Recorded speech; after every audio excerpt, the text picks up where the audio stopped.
Not my current handwriting, but the way I used to write years ago, before I changed it. Before I started therapy. Before I stopped leaving notes for myself because my therapist said it was a coping mechanism I'd outgrown. The final letter was waiting that night. Not on the windshield. On my steering wheel. You promised you wouldn't forget me again. I don't record anymore. There's no point. I'm not being watched. I'm being remembered. Someone keeps leaving disturbing, personalized letters on my windshield every night this week. Someone is watching me. I'm not saying that for drama.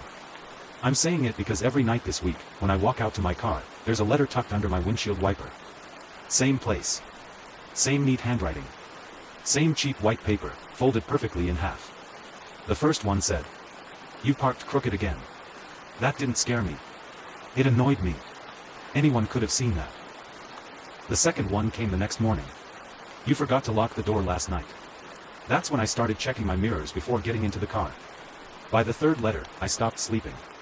"You stayed up until 2:14 a.m.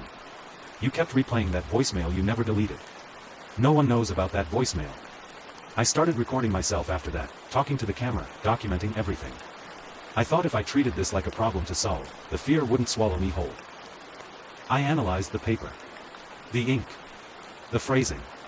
The way each note sounded less like a threat and more like disappointment. The fourth letter was heavier. Thicker paper. "You shouldn't have ignored me today.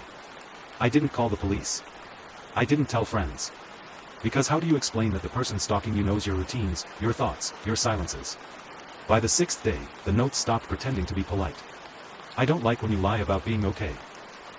That morning, I checked my apartment for hidden cameras. Nothing. I changed my locks anyway. I stayed home that night. I watched the door. I watched the windows. I still found a letter on my windshield the next morning. "You looked tired watching the door." That's when it hit me, this wasn't someone following me. This was someone with me. I went back through the letters, laying them out in order. The wording. The rhythm. The pauses marked by ellipses. They sounded familiar. Too familiar. I recognized the handwriting last. It was mine.